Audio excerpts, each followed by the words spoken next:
आप सभी का स्वागत है हमारे YouTube चैनल रूहानी डायरी में। अगर वीडियो अच्छा लगे तो एक लाइक जरूर करें और हमारे चैनल को भी सब्सक्राइब करें।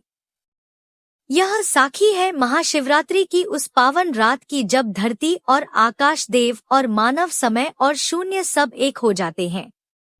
लेकिन क्या आप जानते हैं कि इस रात के पीछे छिपा है एक ऐसा रहस्य जो न केवल हमारे अस्तित्व को परिभाषित करता है बल्कि हमारे भीतर की उस अनंत शक्ति को भी जगाता है जिसे हम भूल चुके हैं।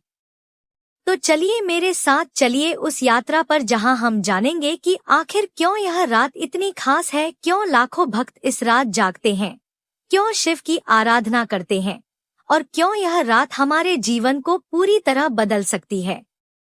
तो आइए बिना किसी विलंब के आरंभ करते हैं आज की प्रेरणादायक साखी। बहुत समय पहले की बात है जब समय का कोई हिसाब नहीं था, जब ब्रह्मांड अपने शैशव में था। उस समय देवताओं और असुरों के बीच एक भयंकर युद्ध छिड़ा हुआ था। यह कोई साधारण युद्ध नहीं था भाइयों और बहनों, यह युद्ध था अस्तित्व के लिए। सत्य और असत्य के बीच, प्रकाश और अंधकार के बीच देवता हार रहे थे, उनकी शक्ति क्षीण हो रही थी, असुरों का पराक्रम बढ़ता जा रहा था। तब ब्रह्मा जी, विष्णु जी और सभी देवता मिलकर कैलाश पर्वत की ओर चल पड़े। वे जानते थे कि अब केवल एक ही शक्ति उन्हें बचा सकती है, महादेव की शक्ति। कैलाश के शिखर पर जब वे पहुंचे तो क्या देखा, भोलेनाथ गहन ध्यान में लीन थे। उनका शरीर निश्चल था जैसे पत्थर की मूर्ति। उनकी सांसें भी रुकी हुई प्रतीत हो रही थी। उनके चारों ओर एक दिव्य आभा थी, एक ऐसी ऊर्जा जो शब्दों में बयान नहीं की जा सकती। ब्रह्मा जी ने कहा, है देवाधिदेव, है महाकाल, हम आपकी शरण में आए हैं। संसार संकट में है, असुरों का अत्याचार बढ़ता जा रहा है, केवल आप ही हमारी रक्षा कर सकते हैं। लेकिन शिव नहीं जागे। विष्णु जी ने कहा, है नीलकंठ, है भोले भंडारी, त्रिलोक आपकी प्रतीक्षा कर रहा है, उठिए और धर्म की स्थापना कीजिए। फिर भी शिव नहीं जागे। तब इंद्र, अग्नि, वरुण, वायु सभी देवताओं ने मिलकर प्रार्थना की, लेकिन महादेव अपने ध्यान से नहीं जागे। क्योंकि वे जिस अवस्था में थे वह थी शून्य की अवस्था, जहां न कोई इच्छा है, न कोई विचार, न कोई द्वंद्व।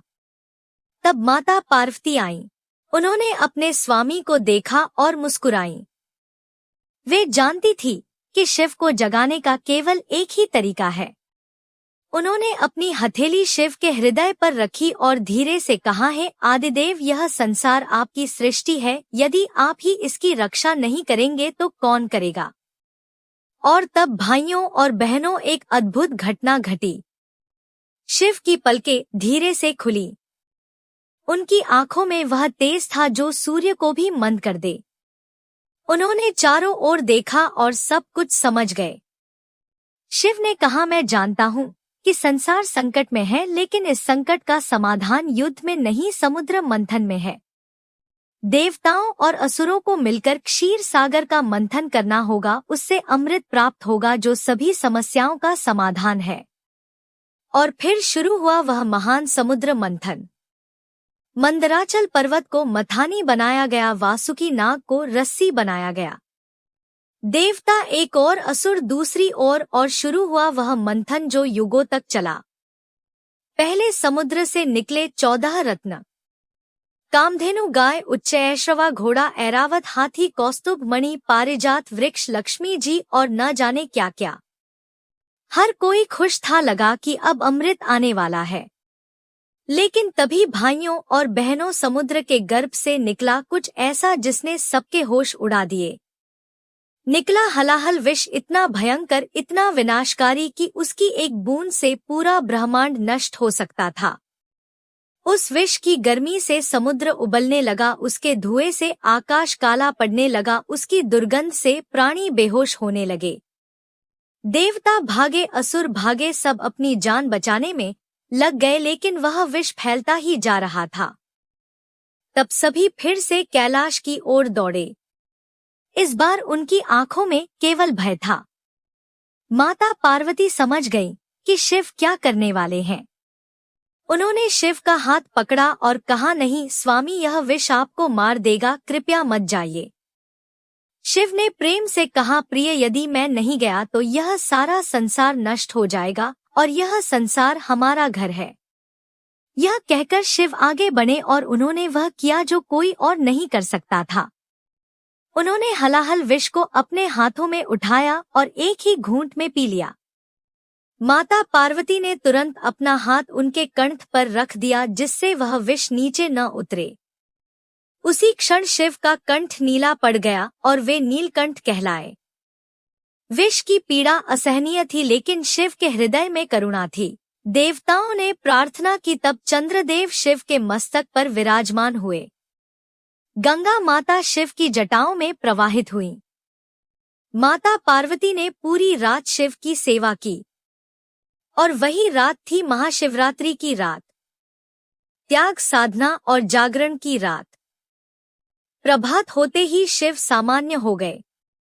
वे कैलाश शिखर पर उठे और तांडव नृत्य किया। वह नृत्य सृष्टि और संहार का प्रतीक था। देवता मंत्रमुग्ध हो गए। तब प्रार्थना हुई कि यह रात सदा के लिए महाशिवरात्रि के रूप में मनाई जाए। शिव ने कहा, तथास्तु, लेकिन यह केवल पर्व नहीं, जागरण और आत्मचिंतन की रात है। अब संगत जी एक और साखी सुनिए। वाराणसी के पास एक जंगल में एक क्रूर शिकारी रहता था। महाशिवरात्रि की रात वह शिकार पर निकला। अनजाने में वह बेल के पेड़ पर चढ़ा जो शिवलिंग के ऊपर था। पूरी रात जागता रहा, भूखा रहा और बेलपत्र गिरते रहे। बिना जाने उसका व्रत भी हो गया, पूजा भी हो गई।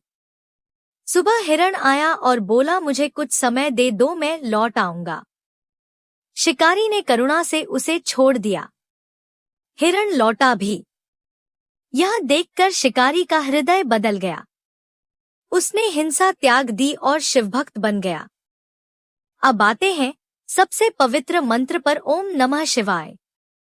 यह पंचाक्षर मंत्र है। न पृथ्वी तत्व का प्रतीक है, म जल तत्व का, शि अग्नि तत्व का, व वायु तत्व का, या आकाश तत्व का।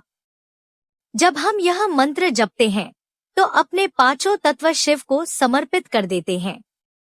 तो आइए संगत जी, इस महाशिवरात्रि अपने भीतर के अज्ञान विष को शिव के चरणों में अर्पित करें। क्रोध, अहंकार, ईर्ष्या और द्वेष को त्यागें। मन को शांत करें। आत्मा को जागृत करें, क्योंकि शिव बाहर नहीं, हमारे भीतर हैं। जब मन शून्य होता है तभी शिव प्रकट होते हैं। इस पावन रात जागरण करें, साधना करें, मौन रखें और ओम नमः शिवाय का जाप करें। यह रात केवल पूजा की नहीं, परिवर्तन की रात है।